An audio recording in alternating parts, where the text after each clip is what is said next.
Morning everyone, how are we going? I just thought I'd do a quick video on belts.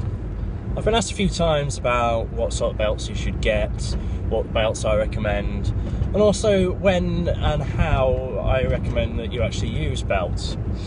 So I had a few moments now and I thought I would give you my opinion and my thoughts. So, first thing to address is when should you use a belt? Now, I think, in my personal opinion, if you've been training for less than 6 months, I don't think you need a belt yet. I think you need to be concentrating on getting your technique correct, you need to concentrate on working on your core stability, and you need to be working on developing that intra-abdominal pressurization that you need during all your lifts to make sure that your back is supported and that the power transversal is optimal. So if you've been training less than 6 months, I don't think you need to worry about belts just yet. Obviously, if you have a long-standing back issue or other complication, you may need to look into belts.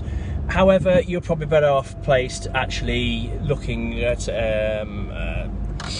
a physiotherapist or a medical professional first to investigate and remedy that before you are doing loaded squats and heavy deadlifts and such like. So the next question is when to use a belt.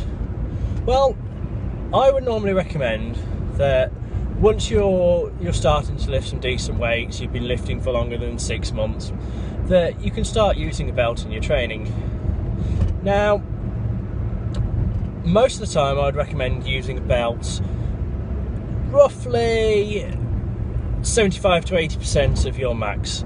Below that, you should be again working on technique, working on pressurization, you should be working on making sure your core is stable and that you're bracing correctly. Above 80% is a good tool to use to help with those higher weights and to keep you safe. Now, a belt isn't a magic bullet. It's not the golden ticket. It's not the be-all, end-all, the wonderful thing. Yes, they do help you. Yes, they do help you support your back, but they won't help you if you are not bracing correctly already. They won't help you if you don't know how you're lifting. So once you've got your technique down, you need to remember that a belt is more of a feedback mechanism to realise when you're actually bracing correctly and when you are creating that intra-abdominal pressurization you need. I know I keep going on about it, but it's very important that you need to maintain a solid core. So it's essentially a band around your abdominals and around your lower back that will allow you some feedback of when you are pushing out in a 360 degrees and maintaining that rigid core. So it's not a magic thing, it's not going to do it for you. You still need to be training this, you still need to be working on it and actually developing that yourself. The belt will simply aid you doing that. So that's when you should start using a belt and how you should start using a belt. But what belt? Well, the first thing you need to do is if you're looking at doing competitions, if you're looking at competing in powerlifting and such like, you need to look at your federation's rulebook. Your federation will have a list of rules and guidelines on what acceptable kit there is. Some stipulate it just needs to be certain belt this size and this design. Others stipulate only certain manufacturers and only certain models can be used and will be approved. So first thing, go and look at your federation's website, go and find their rules and their approved kit list and look at what belt choices you have available. So you know what choice of belts you've got and what you can look into and obviously purchase. So which one should you get? Well, ideally your maximum allowed width of the belt, so that's from the top to the bottom when you're looking at the belt as somebody's wearing it, is a maximum of 4 inches. Now this is the recommended width that I would say you should get. Now occasionally some conventional deadlifters, some female lifters may be happier, may be comfortable with a 3-inch belt. However, a lot of people do get on with a 4-inch belt absolutely fine. You may want to just try a 3-inch belt just to be sure, but I would say 9 times out of 10 a 4-inch belt will be fine for everybody. So that's what I would recommend. You don't need these tapered belts, you don't need these nylon belts, you want a proper leather 4-inch powerlifting belt. That's 4 inches all the way around. So the only other time that you may need a tapered belt or a slightly thinner belt is if you're actually benching in a bench shirt, if you're doing equipped benching, and that's only simply to hold the bench shirt in place. I imagine a lot of you won't be doing that, so you don't need to worry about that. It was just something I wanted to make you aware of. So we've got what size belt, we've got when you should use a belt, we even know what manufacturers we can buy the belts from. Now the other choices you've got are essentially what fastenings are on the belt. So you'll have single prong belts, you'll have double prong belts, and you'll have lever belts. Now the double prong belt is essentially designed to help distribute the weight and the pressure across the belt and across the 2 prongs more evenly. However, when you're putting a double prong belt on, it is more difficult to put on, take off and get tight, because essentially you're putting on 2 prongs into 2 holes, which can be a bit fiddly if you've not got somebody to help you with that. Now a single prong belt has all the benefits of a double prong belt, such as you can change the size of it easily, you can get it on and off easily. However, it's easier than a double prong belt. You've got a single prong going into a single hole, it's easier than a double prong one, it's easier to do on your own. So between a double prong and a single prong, I would probably recommend a single prong belt. Now, the other choice you've got is a lever belt. Now, commonly, I'll give you one exception in a minute, commonly lever belts are easy to get on, easy to get off. They are usually able to get tighter than a prong belt, just because of the lever mechanism. However, they are more difficult to adjust. If you want to adjust the size, if you want to adjust how tight or loose you have it, normally you have to unscrew all of the lever, move it to a new set of holes and screw it back in. This isn't too difficult, but it can be a pain in the arse sometimes, and you have got to look at keeping a screwdriver or some other tool in your kit bag to be able to do this. Now, as I mentioned, you do have one exception.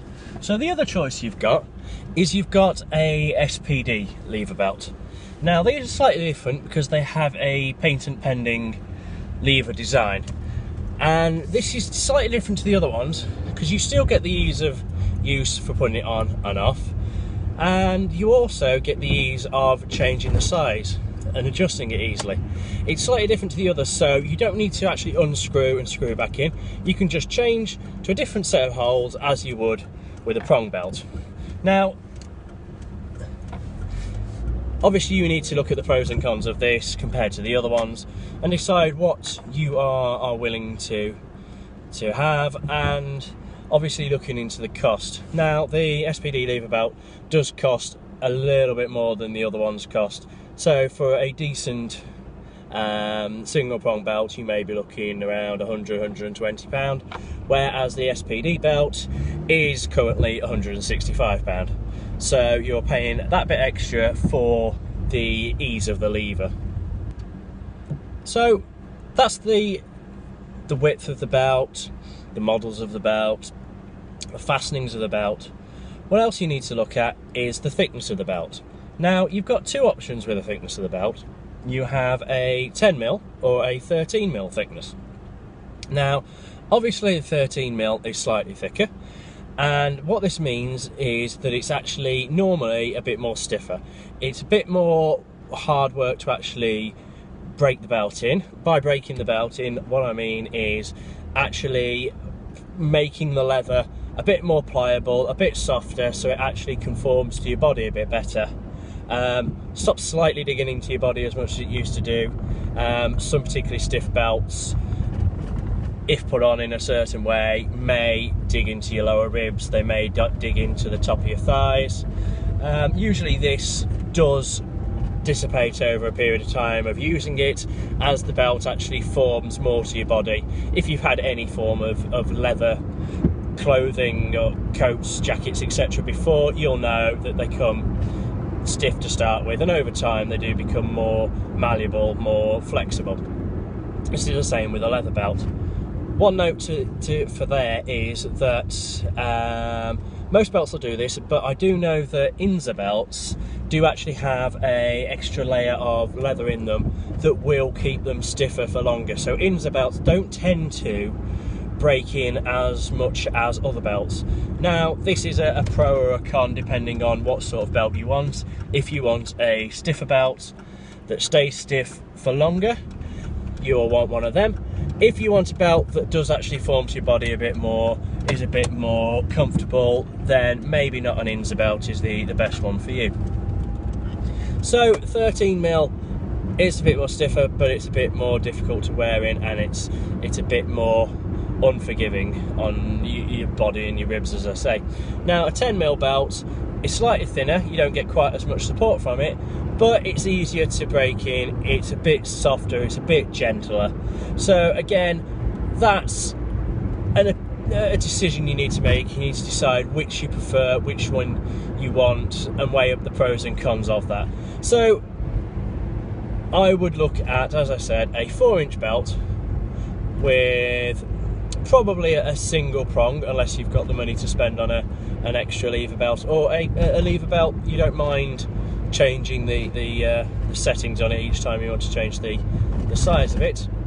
And I'm personally going for a 13mm belt just to get the maximum support from it and the maximum thickness that I can. You may need a 10mm one. In fact, if this is your first belt, you're probably better off getting a 10mm, so you can get used to how a belt is and how you're using a belt. And then once you've progressed with that and you're a bit more confident, you've got a bit more experience, you could look at actually moving onto a 13mm belt. So which manufacturer, which brand belt should you get? Well, that's personal preference. It really depends on weighing up the pros and cons of each one, and then making an informed decision of which you want to get and which you can afford. Now, there are a few that do come out as being normally well reviewed and people would buy them again and are quite happy with them. Now, you could get a cheap one off eBay, off Amazon, such like, cost you 25, 30, 40 pound, which will probably do you all right for a little bit, but they're not brilliant. If you want to get one and you want to look at one, maybe as your first belt for a few months and such like, then that should be fine. However, you'll probably at some point look to upgrade and look to get a new one. If you spend some decent money on a decent belt, it's going to last you a lifetime. So it depends how you want to do it. So the ones that do normally get good things said about them are Inza belts, particularly the Inza Forever belt. There's the Titan range of belts. One in particular there that I was looking at was a Titan Longhorn belt. They look good as well. You've got Pioneer belts. Now Pioneer belts are over in the US, and unfortunately they don't actually fit into the approving kit list for the IPF and some of the European and UK powerlifting groups. So unfortunately I couldn't look at one of them, but they do provide a range of customization options which are quite good, and a lot of people are very happy with the belts. You can get one from Best Belts. Again, they are US based, so if you're ordering one from over here, be aware of the time that it may actually take to get them delivered and for them to arrive. And then obviously you've got SPD, as I mentioned before, with their new lever belt. So that's INZA, Titan, Best Belts, Pioneer and SPD. So have a look at the options and see which ones you prefer, which ones you like. Look at the lead times, how long they take to make and how long they're going to take to arrive, because you'll need to base that and bear that in mind when you're ordering the belt. You don't want the belt to arrive the day before you need it, the day before you've got a competition. You need to have some time, a few months, to actually get used to the belt, get used to using the belt and get the belt broken in and comfortable to your body. So I don't think there's much else to add to that. So those are your options, those are your fixtures, your fastenings, your sizes, your thicknesses. So if you have any questions or you want me to clarify anything I've detailed here, or you want me to go into any more detail on a certain area, just let me know and I will do my best to do that for you. Okay, cheers guys, speak to you later.